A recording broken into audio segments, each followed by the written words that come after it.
na wasalimu pia na Watanzania wote ambao wanatufuatilia kote nchini ikiwemo na nje ya nchi. Kwa majina naitwa Wakili Dickson Matata. Mimi kama ambavyo nimejitambulisha ni wakili wa kujitegemea, lakini pia katika Chama cha Demokrasia na Maendeleo Chadema, ambapo tupo leo hapa makao makuu. Mimi ni mwenyekiti wa kanda ya Magharibi ambayo inajumuisha mkoa wa Kigoma, Katavi na Tabora. Kwa nafasi yangu kama mwenyekiti wa kanda, inanipa pia haki ya kuwa mjumbe wa kamati kuu ya chama taifa. Kwa hiyo mimi ni mwenyekiti wa kanda ya Magharibi, lakini pia mjumbe wa kamati kuu ya Chama cha Demokrasia na Maendeleo nchini Tanzania. Nimeona niwaite ili kuja kuzungumza na kupitia kwenu waandishi wa habari niweze kuongea na Watanzania, lakini pia na yeyote ambaye atahusika na kile ambacho mimi nataka kuwafikishia Watanzania wote. Kimsingi, mmeshasikia mwanasheria wetu mkuu Dr. Rugemeleza Nshala hivi karibuni amefanya mkutano na waandishi wa habari na akazungumzia mambo mbalimbali na hasa juu ya kesi za ugaidi ambazo kama mnafahamu mpaka sasa kwa takwimu ambazo tunazo, watu zaidi ya 50 wameshafikishwa mahakamani katika sehemu mbalimbali nchini kwa kushutumiwa kwa makosa ya ugaidi. Lakini pia kwa taarifa ya Jeshi la Polisi ambao zilitolewa na msemaji wa Jeshi la Polisi, alisema jumla ya watu ambao wamekamatwa na ambao wamefikishwa na wanategemewa kufikishwa mahakamani kwa makosa hayo watakuwa jumla ya 130. Kwa lugha nyepesi, mpaka ninapozungumza leo hii ni watu 50 na kidogo ambao wamefikishwa mahakamani, na bado kuna watu zaidi ya 70 ambao hawajafikishwa mahakamani kwa makosa hayo. Sasa Dr. Rugemeleza Nshala ambaye ni mwanasheria wetu mkuu alilizungumzia hili. Lakini pia ndugu waandishi wa habari, mnafahamu pia makamu mwenyekiti John Wegesa Heche alilizungumzia hili pia akiwa kanda ya Victoria.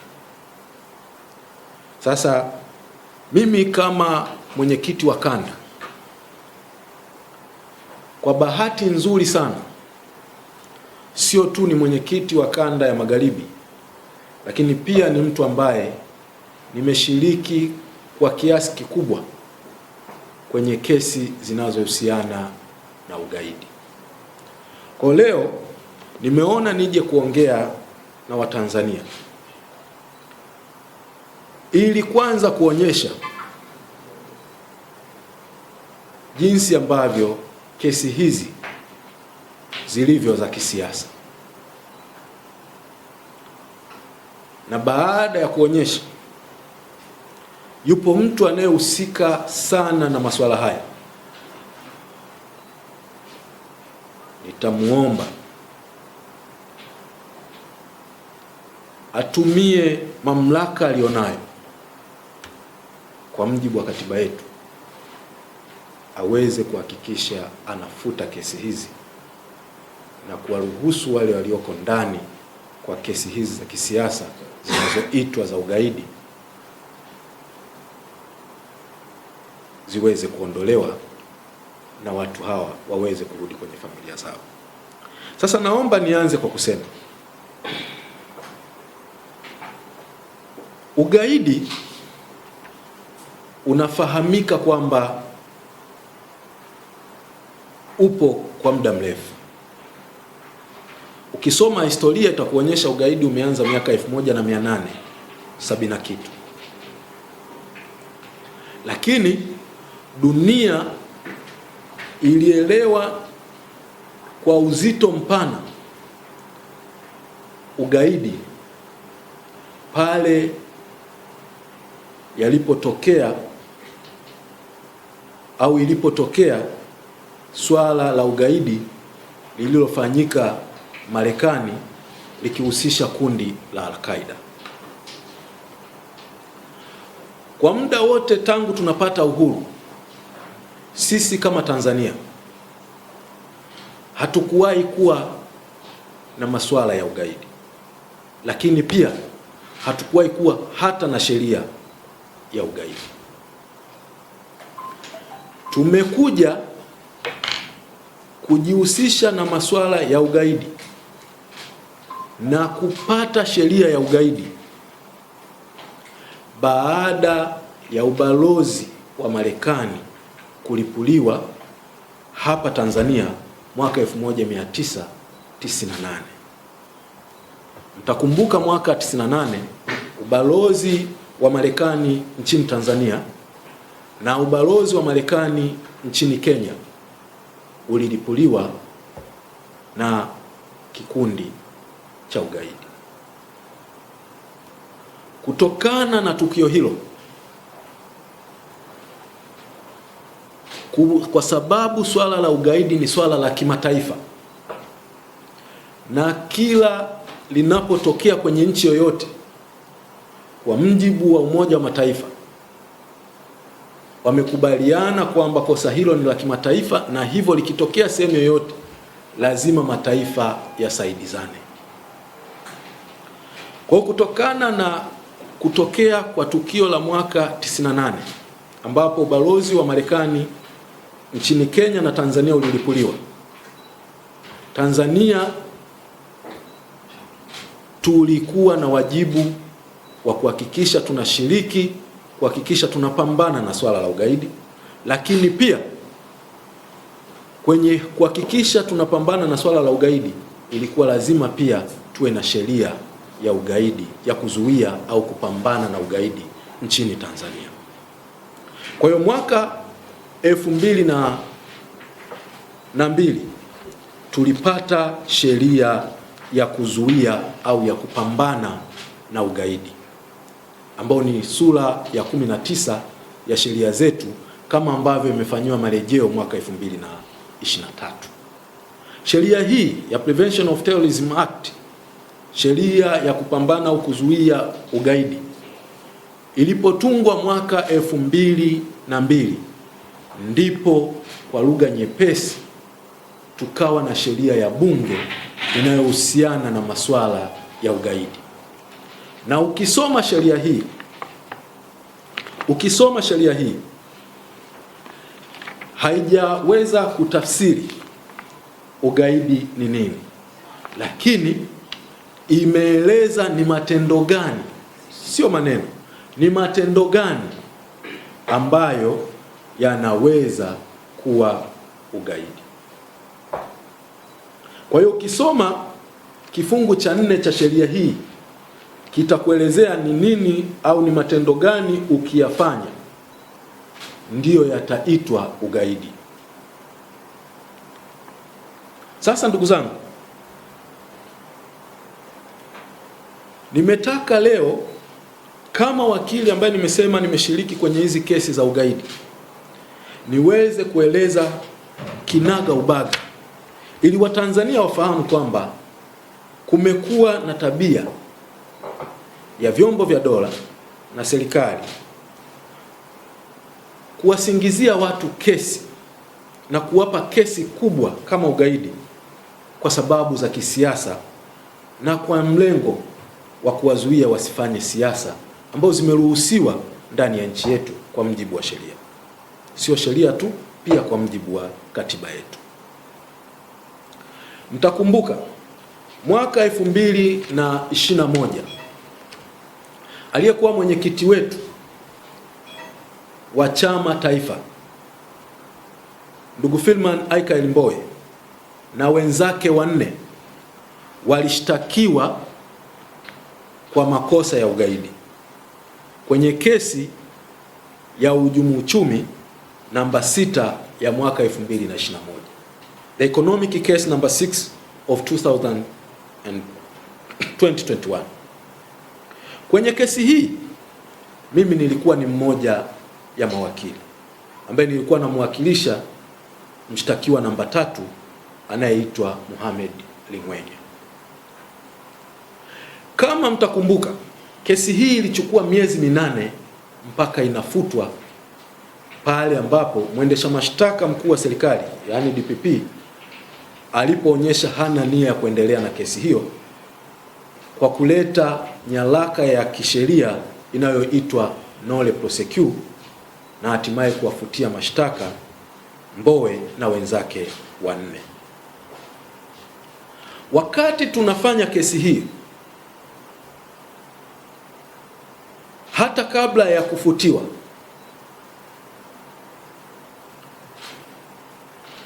kwanza vyombo vya serikali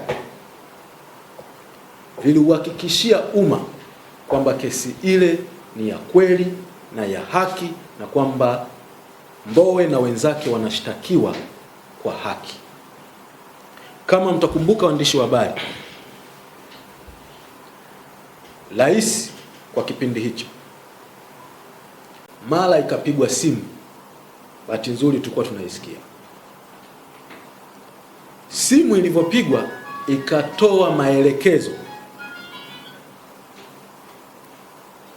kwamba kosa hilo liondolewe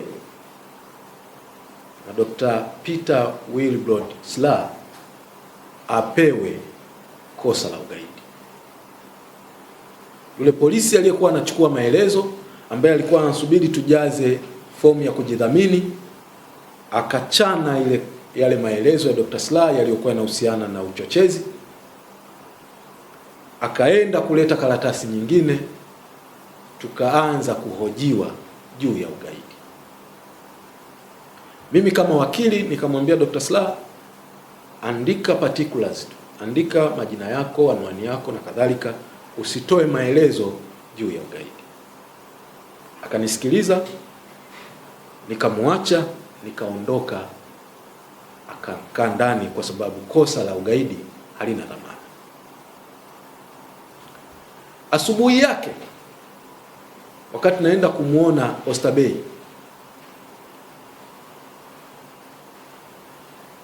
tukaongea, akapata na huduma. Jioni ya siku hiyo kimya kimya akasafirishwa kutoka Dar es Salaam akapelekwa Mbeya.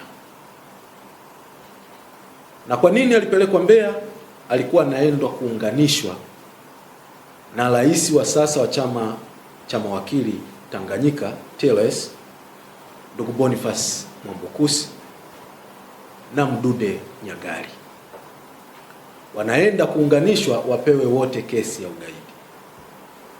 Kwa Dr. Wilbrod Peter Slaa akasafirishwa mpaka Mbeya usiku wote na uzee wake na baridi mpaka Mbeya. Mimi nikapanda ndege nikaenda Mbeya. Nilipofika asubuhi kama saa 3 na wao wakawa wamefika, kwa sababu mimi nilipanda ndege, walikuja kwa gari. Tukaenda ofisi ya RCO Mbeya. Akasema kama ambavyo mliambiwa Oysterbay, Dr. Wilbrod Peter Slaa anashutumiwa kwa ugaidi. Nikauliza, huo ugaidi ameufanya akiwa Oysterbay polisi? Kwa sababu wakati anatoka nyumbani alikuwa anashutumiwa kwa uchochezi. Je, imebadilikaje? Wakasema hayo ni mambo ya kipolisi. Tukakaa pale wakawaleta Mwambukusi na Mdude Nyagali ambaye ndo wanataka kuwaunganisha pamoja. Wakasema tunataka tuwapeleke mahakamani kwa kosa la ugaidi, lakini tunataka kuchukua kitu kimoja tu ili tumalize mchakato wa kuwapeleka mahakamani. Tunataka kuchukua sauti. Tukichukua sauti zenu tutakuwa tumekamilisha mchakato na tutawapeleka sasa mahakamani. Mimi nikakataa, nikasema hamwezi kuchukua sauti. Huwezi kuchukua sauti ya Dr. Slaa wala ya Mwambukusi wala ya Mdude, kwa sababu kama mmewashutumu kwa kosa kubwa la ugaidi kama hili, maana yake ni kwamba mna ushahidi wa wazi wa vitendo ambavyo mmevifanya, kwa sababu sheria ya kuzuia ugaidi inataka vitendo, sio maneno au kitu chochote. Sasa nilivyokataa, kikao kikubwa sana, akiwepo RCO, akiwepo mtu kutoka kwa DCI, akiwepo na makamishna wengine na polisi wengine, OCD na wengineo, wakawa wanakomaa mimi nimruhusu au nimwambie mteja wangu Dr. Slaa akubali kuchukuliwa sample ya sauti. Na walikuwa wanatumia kigezo kimoja tu kwenye sheria ya mwenendo wa makosa ya jinai, the Criminal Procedure Act. Kwa kipindi hicho kifungu cha 59 kilikuwa kinasema polisi wana haki ya kuchukua sample za vidole kama kuweka kidole gumba, wana haki ya kuchukua sauti, wanaweza kuchukua sample ya vitu mbalimbali kwa mtuhumiwa. Kwa hiyo wakasema wanataka wachukue kwa sababu sheria inawaruhusu. Nikawaambia hamwezi kuchukua kwa sababu kwa kosa hili mimi naamini mna ushahidi wote, na sintawaruhusu mchukue kwa sababu sijui hiyo sauti mkiichukua mnaenda kuifanyia nini, mnaweza kuondoa nini au mnaweza kuongeza kitu gani.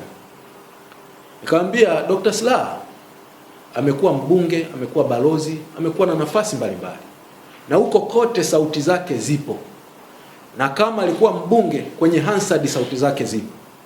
Kwa hiyo kama mnahitaji tu sauti, mnaweza mkaenda hata bungeni mkachukua kwenye Hansard mkafananisha na sauti ambayo nyinyi mnayo, ambao mnamshutumu kufanya ugaidi. Baada ya mimi kukataa hivyo, wakaniambia kifungu kinaturuhusu. Nikamwambia kinawaruhusu, lakini kisome mpaka mwisho kifungu kile kinasemaje. Ukisoma kile kifungu kinasema polisi wana mamlaka ya kuchukua sample ya sauti, ya vidole na kadhalika. Na inasema ukikataa wanaweza kutumia reasonable force, wanaweza kutumia nguvu kidogo, nguvu inayostahili, ama unaweza kufungwa miezi 24. Miezi 24 ni miaka miwili. Sasa mimi nikawaambia kama kifungu hiki kinasema anaweza kufungwa miezi 24, nikawauliza polisi, nyie mnaweza mkamfunga Dr. Slaa kwa kukataa kuchukua sample? Wakasema ni mpaka twende mahakamani. Nikamwambia ndio maana nimesema mchukui sauti hapa. Kama mnataka mchukue sauti, twende mahakamani tukapewa utaratibu, sauti ichukuliwe mahakamani na sisi tubaki na hiyo sample, ili tuwe na uhakika kwamba hakutaongezwa chochote na haki itatendeka, kwa sababu ni mahakama itakapotusikiliza. Hata kama nyie polisi mngesema mnataka afungwe, lazima mngepeleka mahakamani kwamba amekataa kutii amri ya kuchukuliwa sample ya sauti, na mahakama ingesikiliza kwa kuridhika, ndio ingeweza kumfunga hiyo miezi 24, na kama haijaridhika ingemwachia au ingeelekeza utaratibu gani ufanyike kuweza kuchukuliwa sauti. Tulibishana mpaka saa 10 ya siku hiyo. Baada ya kufika saa 11, Dr. Wilbrod Peter Slaa, Mwambukusi na Mdude wakaachiwa. Na hapo Dr. Slaa akarudishwa tena Oysterbay. Akafika kesho yake saa 4, nikapigiwa simu niende na wadhamini wawili wenye barua, wakamdhamini. Fikiria mtu ambaye alikuwa anashtakiwa kwa kosa la ugaidi, amepelekwa Mbeya, mara lile kosa likafutwa, alafu akaletwa, naambiwa niende na watu wawili kwa ajili ya kwenda kumdhamini. Askari aliyenipigia nikamuuliza, nakuja na wadhamini wawili kwa vipi? Ana kosa gani? Kosa la ugaidi halina dhamana, kwa nini nije na wadhamini wawili? Akasema, wewe bwana, wewe walete. Nikapeleka wadhamini wawili, wakamdhamini Dr. Willibrod Peter Slaa, akatoka na swala hilo likawa limeisha. Sasa hapa kwa nini nimeelezea sakata la Dr. Willibrod Peter Slaa kama ambavyo nimeelezea la Mbowe? Ninataka kuonyesha kama ambavyo ilikuwa ni kesi ya kisiasa kwa Mbowe, na baadaye serikali ilipofanikisha jambo lake iliyokuwa inalitaka ikamwachia yeye na watumiwa wenzake, ndivyo hivyo pia kwa Dr. Willibrod Peter Slaa, ambaye kimsingi Dr. Willibrod, labda hamfahamu sababu ya kumkamata Dr. Willibrod Peter Slaa na kwenda kumuunganisha na Mambukusi na Mdude ni kwa sababu walikuwa wanapinga ule mkataba wa bandari. Hiyo ndio ilikuwa sababu. Kwa hiyo baadaye wakaifuta. Ndio maana ninasema makosa ya ugaidi nchini Tanzania yamekuwa yanatumika kisiasa, na sio kweli kwamba watu wanafanya ugaidi. Sasa nimeeleza juu ya kesi ya Mbowe, nimeeleza pia juu ya kesi ya Willibrod Peter Slaa ambaye naye aliachiwa tu wakati alikuwa ameshutumiwa kwa ugaidi. Hivi karibuni, tangu tarehe 7 mwezi wa 7 2026 mpaka ninapozungumza, wamekamatwa watu zaidi ya 50 wakishutumiwa kwa ugaidi. Ukisoma mashtaka yao inasikitisha sana. Kwa mfano, yupo mtuhumiwa ambaye amepelekwa mahakama ya wilaya Kinyerezi, ambayo ni mahakama ya wilaya Ilala Kinyerezi, anaitwa Athman Abdalla Muganda. Huyu anatoka kwenye kanda yangu, ndio maana nimesema licha ya kwamba Dr. Nshala alizungumza, ni lazima na mimi nizungumze, kwa sababu na mimi kuna wananchi wangu wameathirika. Kupewa kesi ya ugaidi si kitu kidogo. Athman Abdalla Muganda anafanya shughuli zake Kariakoo za biashara. Tarehe 7 mwezi wa 7 2026 alijirekodi clip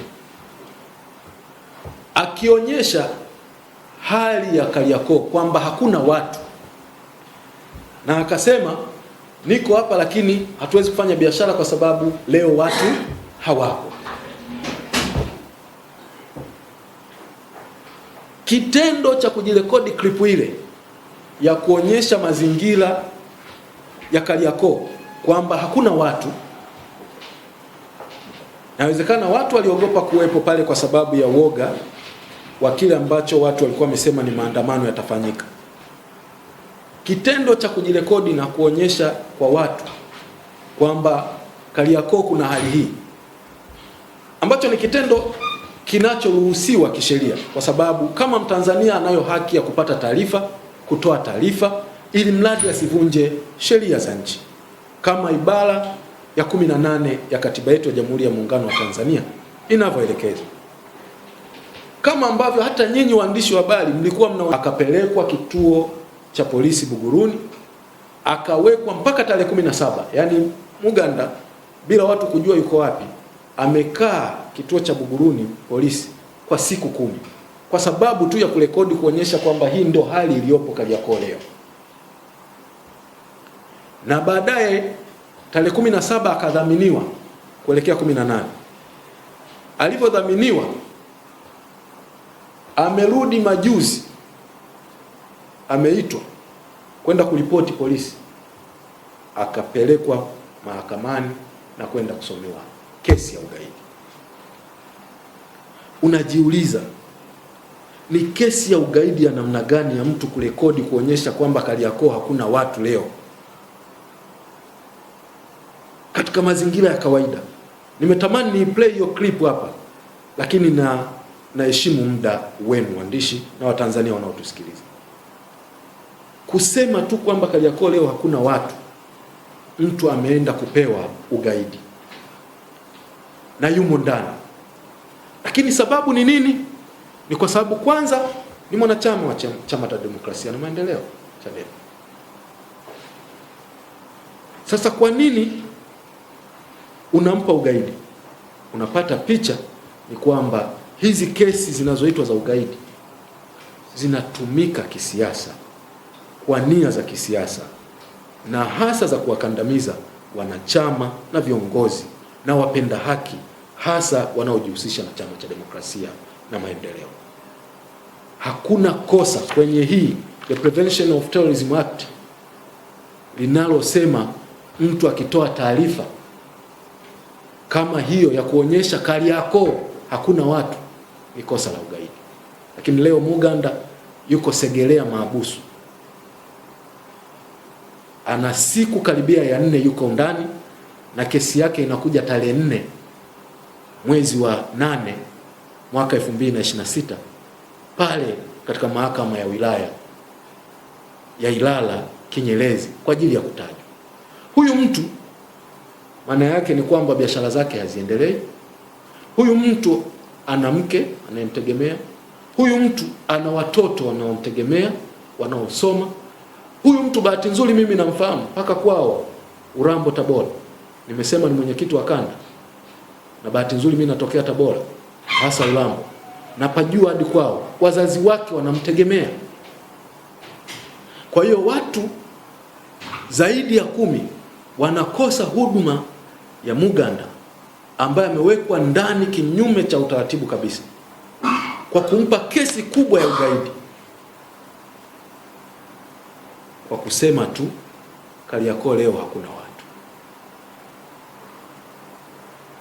Sasa nimeyasema haya nikitaka kusisitiza kama alivyosema Dr. Nshara ambaye ni mwanasheria wetu mkuu wa chama kwamba kesi hizi hazina maslahi kwa umma.